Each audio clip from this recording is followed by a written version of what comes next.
I invite you to consider with me this thought, that every movement we make in response to God has a ripple effect, touching the lives of our families, touching the lives of our friends, neighbors, communities, and even in many instances, expanding beyond that to touching states, nations.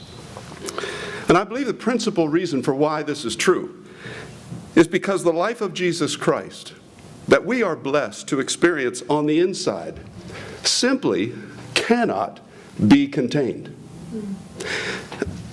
I like to call it this spilling out quality of the life of Jesus Christ, resident within the hearts of his people. And I believe this accounts not only for our own joy and happiness as we contemplate and think about the remarkable story that is Jesus Christ, and as we seek to share that information with others, but I also believe this spilling out quality is responsible for any good thing that occurs on this earth that has a positive outcome and a positive effect on the human condition here. And I believe all of this is summarized best in Jesus' own words. When one day he gathered on a mount, we know it as the famous Sermon on the Mount, multitudes of people came. We're very impressed with this young man from Galilee who spoke so eloquently. And he gave this wonderful sermon, but in that sermon, he used salt and light metaphors, and he spoke this way to the people in that day. Now, I know you're familiar probably with these verses out of the King James translation or out of the NIV. I'm coming tonight to share with you out of Eugene Peterson's The Message Bible.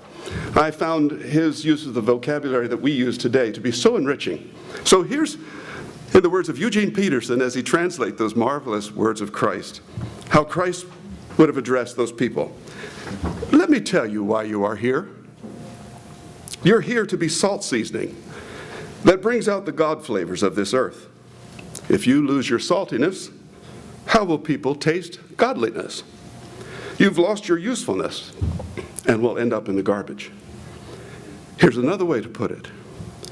You're here to be light, bringing out the God colors of the world.